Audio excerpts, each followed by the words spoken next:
Hey friends, good morning and welcome back to my channel. সকাল সকালে স্কুলে যাওয়ার জন্য টিফিন তো রেডি করে দিয়েছি, কিন্তু আজকে আর স্কুলে যাওয়া হয়নি কারণ ওয়েদারের জন্য শরীরটা ভালো নেই আমার বেবির। তো সকালবেলায় ওকে কালার দিয়ে বিজি করে দিয়েছিলাম। অ্যাকচুয়ালি আমি স্ক্রিন টাইম একদমই দিই না বললে চলে, তো আমি এইসবই কোনো কিছু দিয়ে ওকে বিজি রাখার চেষ্টা করি। তো এখানে কালার টালার করে ওনার হাত তো খুবই ব্যথা হয়ে গেছিলো, এখানে মাসাজ নিচ্ছিল। তারপরে লেগে পড়েছিলাম ঘরের কাজে। তো বিছানার অবস্থা দেখো, সেটাকে পরিপাটি করে গুছিয়ে নিলাম। আর ঘরের কাজ মানে সেটা শেষ হওয়ার না, একটার পর একটা লেগেই থাকে সারাটা দিন। আর বিশেষ করে ঘরে বাচ্চা থাকলে তো আরোই। তো আর উনি আমাকে কাজে একটু হেল্পও করে, মানে কাজ কমানোর বদলে কাজ বাড়িয়ে দেয়। তো তারপর ছিল পাহাড় সমান কাঁচা, তো সেগুলোকে দিয়ে দিলাম ওয়াশিং মেশিনে। এখানেও উনি আমাকে হেল্প করার জন্য আমার পেছনে দাঁড়িয়ে আছে।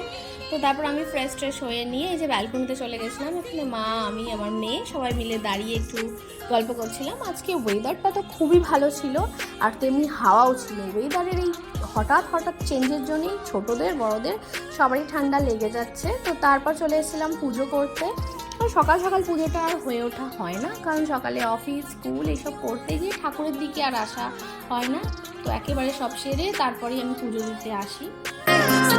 তো তারপর মামামকে লাঞ্চ করিয়ে দিয়ে আমি বসে পড়েছিলাম লাঞ্চে।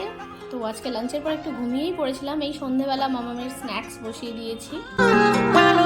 তো সকালবেলা যে মেথিগুলো খেয়েছি সেগুলি গাছ হওয়ার জন্য এখানে দিয়ে দিলাম। অ্যাকচুয়ালি আমার গাছ খুব ভালো লাগে, কিন্তু আমার এদিকে রোদ কম আসে বলে এখানে গাছ হয় না। তো তারপর আমি বেরিয়ে পড়েছিলাম আমার ডান্স ক্লাসের জন্য। ডান্স ক্লাসে বাইরে কোথাও যেতে হয় না, আমাদের কোয়ার্টারেই ম্যাম আসে, উনি আমাদের শেখায়। তো আজকে সবার আগে আমি চলে গেছি, গিয়ে দেখছি কেউ আসেনি। এই যে আমাদের এখানে আছে জিম রুম, সেখানে একটু ভিডিও করে নিচ্ছি। আমাদের এখানে সব কিছুই সুবিধা আছে, তবু টাইমের অভাবে না জিম করা হয়, না ওয়াক করতে যাওয়া হয়, কোনো কিছুই হয় না। এই জাস্ট কিছুদিন হলো আমি এই ডান্স ক্লাসটায় জয়েন করেছি।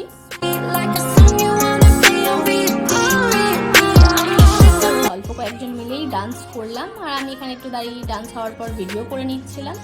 তো ডান্সের পর মুখের অবস্থা দেখো কতটা ঘেমেছি। যাই হোক, এটা একটা রিল্যাক্সিং মুভমেন্টও বটে।